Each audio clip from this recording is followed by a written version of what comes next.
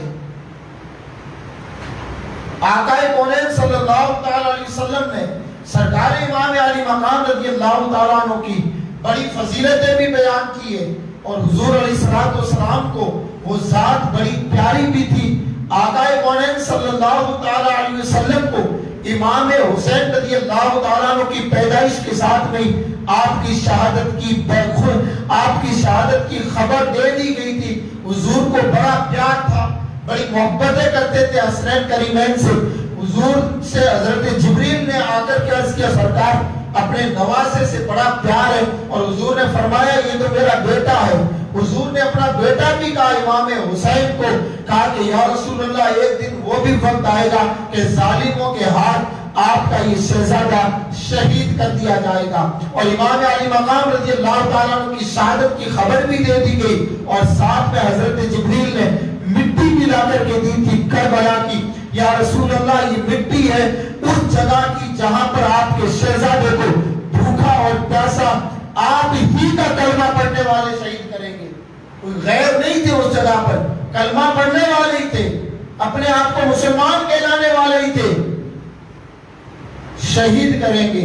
یا رسول اللہ یہ اس جگہ کی مٹی ہے, اور جس وقت یہ مٹی خون بن جائے سمجھ لینا کہ آپ کا شہزادہ ظالموں کے ہاتھ شہید ہو چکا ہے. آقا کونین صلی اللہ علیہ وسلم نے وہ مٹی سیدہ ام سلمہ رضی اللہ تعالی عنہا کو دی, کہا کہ اس کو سنبھال کر کے رکھنا اور اس پر ہمیشہ نظر رکھنا کہ جس وقت یہ مٹی خون بن جائے سمجھ لینا کہ میرا شہزادہ شہید ہو چکا ہے. ظہر کا وقت تھا, یہیں پر علم غیب مصطفیٰ بھی سمجھ میں آتا ہے کہ آقا کونین صلی اللہ علیہ وسلم کی اتنی شریک حیات تھی پر کسی کو حضور نے یہ مٹی نہیں دی, پر ام سلمہ کے ہاتھ میں یہ مٹی دی. حضور کو پتا تھا یہ واقعہ کربلا جب قائم ہوگا اور میرا شہزادہ جب ظالموں کے ہاتھ بھوکا اور پیاسا ایک آگ و گیا مٹی کے اندر شہید کیا جائے گا, جہاں انہیں پانی بھی نصیب نہیں ہوگا, کھانا بھی نہیں نصیب ہوگا, وہ نہر فرات کا پانی جانور بھی پی رہے ہوں گے, دشمن بھی پی رہے ہوں گے, لیکن جس کے صدقے میں اللہ رب العزت نے ساری کائنات کو بنایا اس نبی کے شہزادے کو وہاں پانی نہیں ملے گا. یہ تو نہر فرات کی بدقسمتی ہے, آج اچھڑ چکی ہے. امام حسین رضی اللہ تعالیٰ عنہ کے لبوں کو جب وہ پانی نہیں لگا تو پانی کی بھی ایسی بدقسمتی ہوئی کہ آج اتنی ویران ہو چکی ہے کہ آج وہاں پرندہ بھی نظر نہیں آتا ہے. اللہ اکبر. امام علی مقام رضی اللہ تعالیٰ عنہ کی خبر کی شہادت حضرت جبریل نے حضور کو دے دی تھی, اور آقا کونین صلی اللہ علیہ وسلم نے وہ مٹی جو جبریل لے کر کے آئے تھے ام سلمہ کے ہاتھ میں تھی. حضور کو پتا تھا کہ یہ اس وقت جب واقعہ کربلا قائم ہوگا اس وقت صرف میری شریک حیات میں سے, میری ازواج میں سے صرف ام سلمہ ہی زندہ رہے گی, باقی صحابی شریک حیات کا وصال ہو چکا ہوگا. تو ام سلمہ رضی اللہ تعالیٰ عنہ کو حضور نے فرمایا ہمیشہ اس پر نظر رکھنا, جس وقت میرا یہ مٹی خون بن جائے سمجھ لینا کہ میرا شہزادہ شہید کر دیا گیا. ظہر کا وقت تھا, ام سلمہ رضی اللہ تعالیٰ عنہ اپنے گھر کے اندر آرام فرما رہی تھی, سو رہی تھی. اچانک آقا کونین صلی اللہ علیہ وسلم کی خواب کے اندر آمد ہوتی ہے.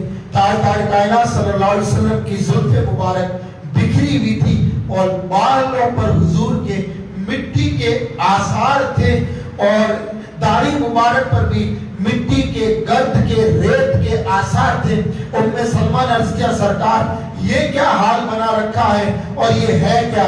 حضور نے فرمایا کہ مومنوں کی ماں ابھی مقتل کربلا سے آ رہا ہوں, میرے حسین کے خون کو جمع کر رہا تھا، آج میرا شہزادہ شہید ہو چکا ہے۔ ام سلمہ کی اچانک آنکھ کھلی، دوڑ کر کے جب اس شیشی کی طرف گئی جس کے اندر وہ مٹی رکھی تھی تو وہ اس وقت خون بن چکی تھی، اور آپ کو پتہ لگ گیا کہ آج امام علی مقام شہید کر دیے گئے ہیں۔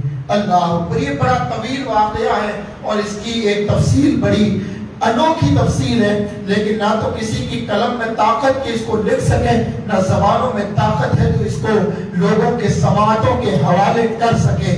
سرکار امیر معاویہ رضی اللہ تعالی عنہ کا جب انتقال ہوا، یہ سن ہجری 61 کی بات ہے، اور حضرت ابو ہریرہ رضی اللہ تعالی عنہ حضور کے صحابی ہیں، آپ نے دعا کی مولا، اور یہ ساری پیشن گوئیاں جتنی بھی تھی پہلے دے چکے ہیں، لیکن ایک کچھ غلط فہمی کے حوالے ایک ازالہ کرتا چلو۔ ایک روایتیں بیان کی جاتی ہے کہ حضرت امیر معاویہ رضی اللہ تعالیٰ عنہ صحابی رسول ہیں، یہ یزید کو کندھے پہ بٹھا کر کے لا رہے تھے تو حضور نے دیکھ لیا۔ ایک غلط فہمی ہے یہ اور من گڑت بات ہے۔ دیکھا حضور نے تو آقا کونین صلی اللہ علیہ وسلم نے فرمایا کہ یہی وہ تیری نسل ہے جو میری نسل کو کاٹے گی، اس طرح کے الفاظ بیان کیے گئے ہیں، جبکہ یہ غلط بات ہے، اس لیے کہ آقا کونین صلی اللہ علیہ وسلم کا وصال سن ہجری 11 کے اندر ہو چکا تھا۔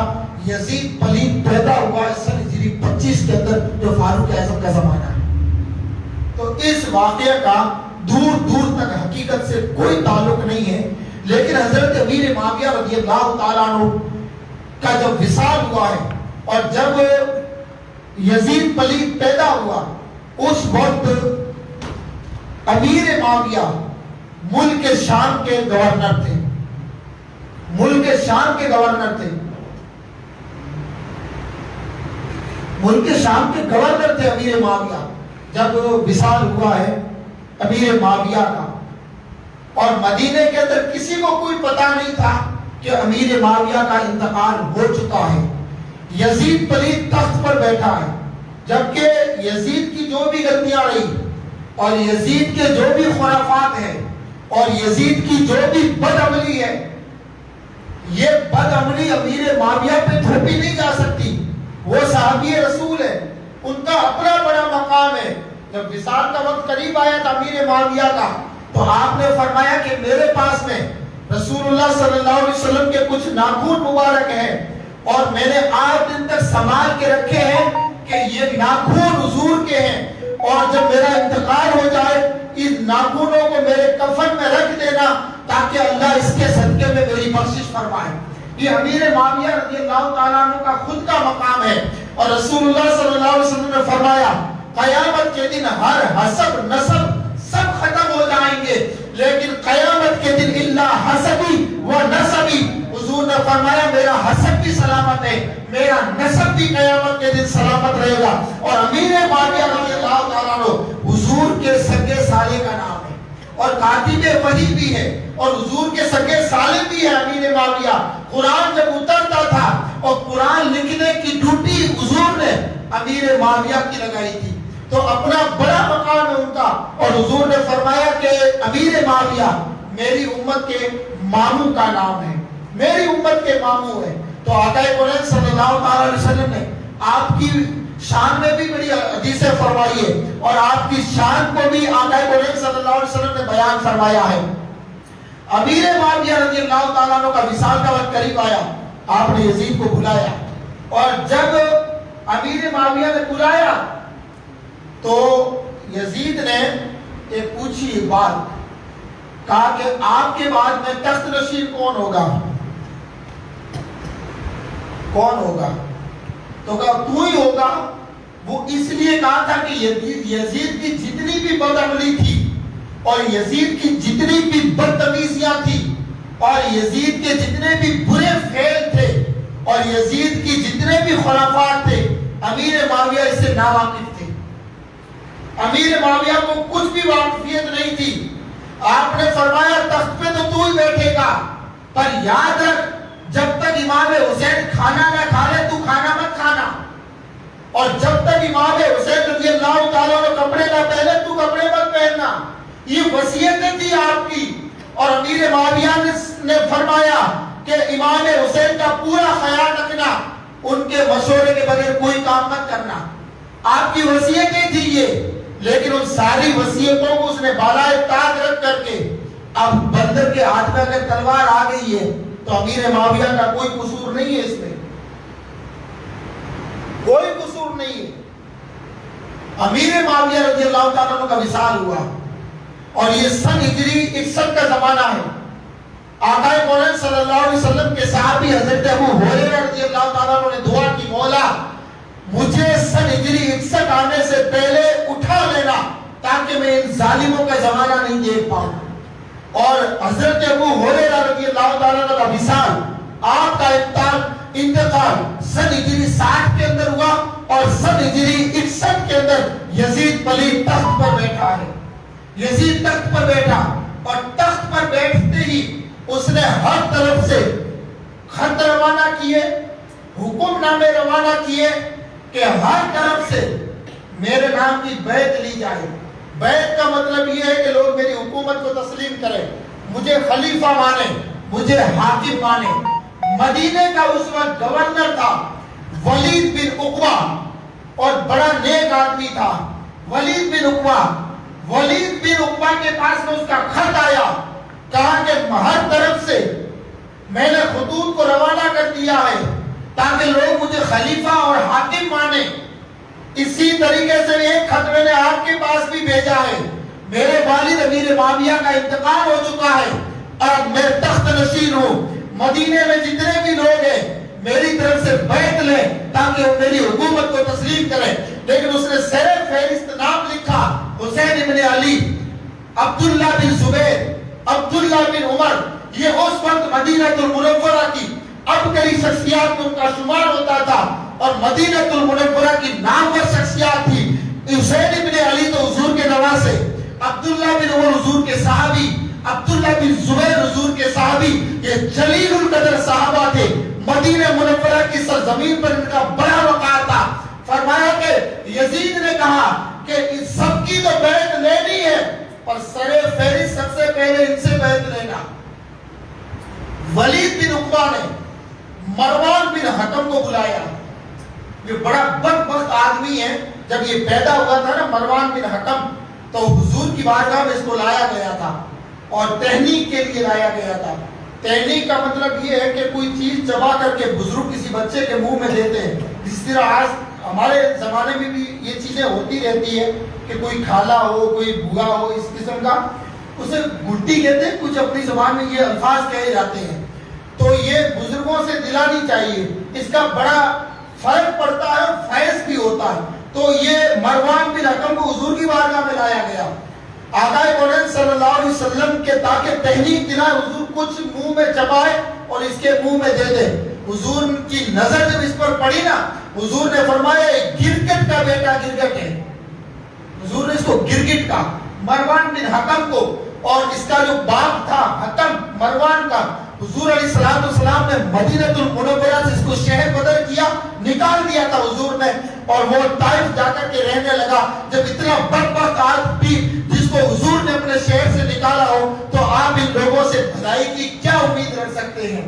تو اس کو بلایا گیا مروان بن حکم کو مشورے کے لیے ولید بن عقبہ نے، اور کہا کہ امیر معاویہ کا تو انتقال ہو گیا ہے۔ اس وقت مدینے میں کسی کو خبر نہیں تھی، کوئی سوشل میڈیا کا زمانہ نہیں تھا، کوئی زمانہ نہیں تھا سوشل میڈیا کا۔ کہا کہ کب کیا ہو رہا ہے؟ امیر معاویہ کے انتقال کی خبر خط کے ذریعے پتہ چلی۔ جب خط کے ذریعے پتہ چلی تو مروان بن حکم کو بلایا کہ اب یزید کی طرف سے بیعت لینی ہے، اور یزید تخت نشین ہو چکا ہے، اور امام حسین رضی اللہ تعالی عنہ یزید کے سارے برے کرتوت سے واقف تھے۔ امام حسین بھی واقف تھے اور اصحاب رسول بھی واقف تھے۔ تو کیا کیا جائے؟ مروان بن حکم سے مشورہ لیا، تو مروان بن حکم نے کہا کہ ان کو گورنر ہاؤس میں بلا، مدینے کی